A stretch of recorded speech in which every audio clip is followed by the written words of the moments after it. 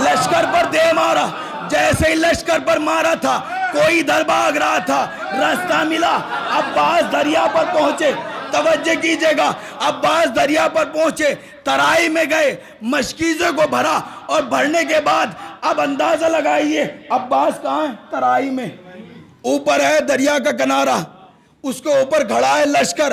اب تاریخ بتلاتی ہے کہ عباس نے اپنے گھوڑے کے گلے میں باہیں ڈالی، اور ڈالنے کے بعد کہا کہ مجھے مرنا تو ضرور ہے، لیکن ایک مرتبہ ان کو طاقت کے جوہر تو بھی دکھا، میں بھی دکھاتا ہوں۔ طاقت کے جوہر تو بھی دکھا، میں بھی دکھاتا ہوں، اتنا کہنا تھا۔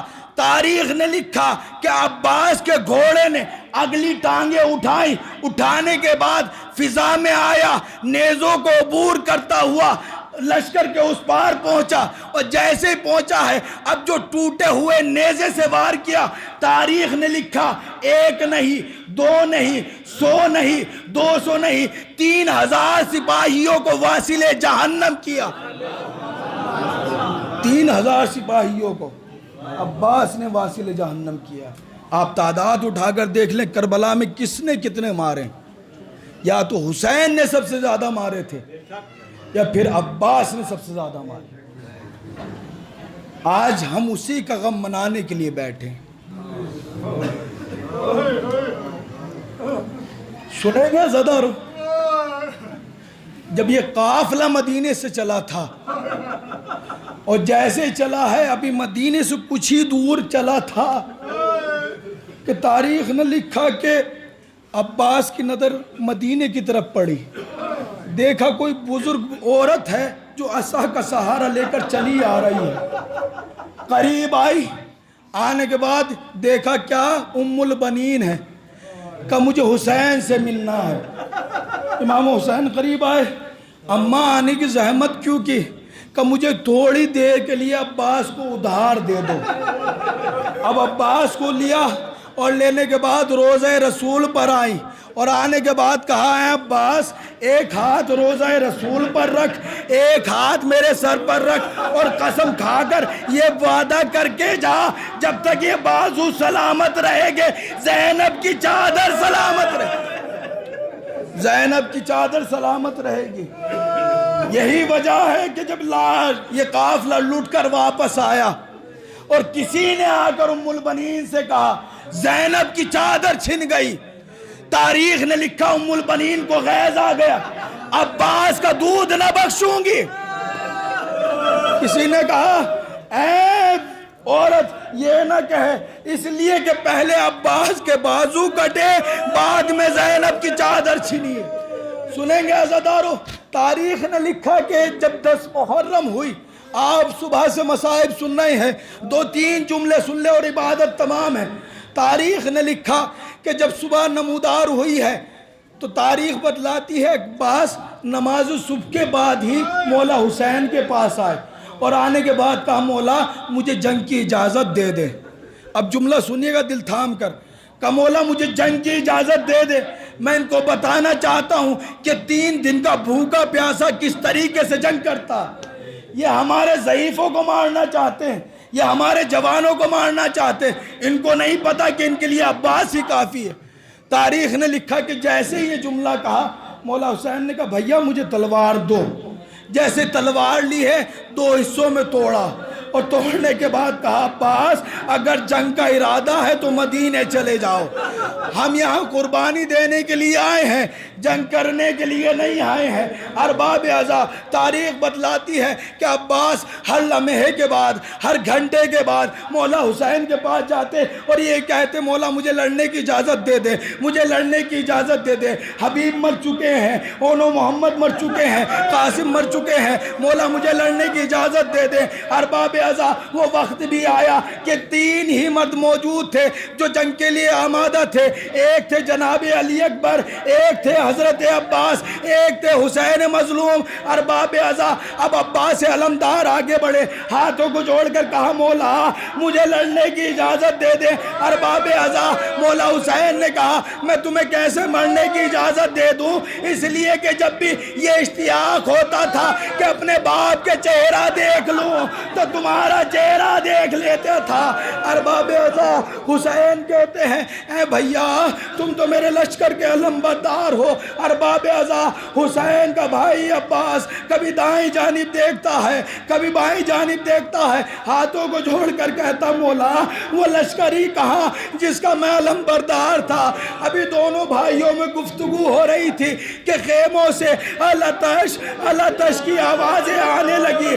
ارباب ازا مولا حسین نے کہا بھیا لڑنے کی اجازت نہیں ہے، بس پانی کی سبیل کر دو اگر ممکن ہو سکے.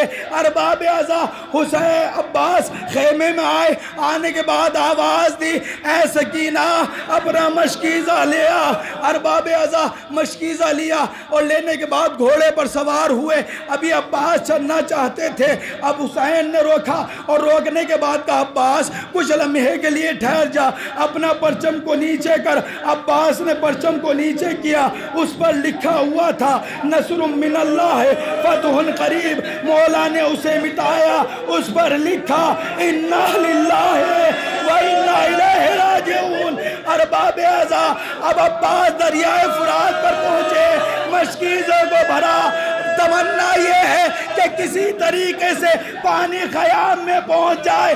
ارباب ازا کسی ظالم نے ایسا وار کیا، عباس کا دانا بازو کٹ گیا، بایاں بازو کٹ گیا. عباس کی تمنا یہی ہے کہ پانی خیام تک پہنچے. ہرملا کا تیر چلا، مشک سکینہ پر لگا، عباس کی تمنا پانی کے ساتھ بہہ گئی. جزاکم اللہ خیر الجزا. ارباب ازا اب جیسے ہی عباس نے دیکھا کہ پانی بہہ چکا ہے، اب عباس نے سوچا خیموں میں جا کر کیا کریں گے. اپنے گھوڑے کو واپس ہی موڑا. کسی شکی نے ایسا وار کیا کہ گرز سے سر پر لگا. اب عباس گھوڑے پر نہ سمجھ سکا، زمین پر گرے. ارباب ازا ادھر حسین نے علی اکبر کو لیا اور لینے کے بعد فرات کی طرف چلے. عباس کے پاس آئے، آنے کے بعد کہا اے بھائی عباس کوئی خواہش ہو تو بیان کرو. کہ مولا جب اس دنیا میں آیا تھا آپ کے چہرے کی زیارت کی تھی، اس دنیا سے جا رہا ہوں تو آپ کے چہرے کی زیارت کرنا چاہتا ہوں. کہ بھیا زیارت کرو. کہ مولا آنکھوں میں خون بھرا ہے. ابا کے دامن سے خون کو صاف کیا. جیسے ہی صاف کیا ہے تو مولا نے مولا حسین کے چہرے کی زیارت کی. اب یہاں پر کچھ ذاکرین یہ کہتے ہیں کہ مولا نے یہ کہا کہ میرا لاشا خیمے میں نہ لے کے جائیے گا، اس لیے کہ میں سکینہ سے شرمندہ ہوں. ارباب ازا جو شرمندہ ہو جائے وہ عباس نہیں ہے. شاید یہ سوچ کر عباس نے کہا ہو ابھی تو حسین میرا جنازہ لے کر خیموں میں جائیں گے، لیکن کچھ ہی لمحے بعد میرا آقا حسین زخموں پر زخم، نہ کوئی یار و مددگار، نہ کوئی لاش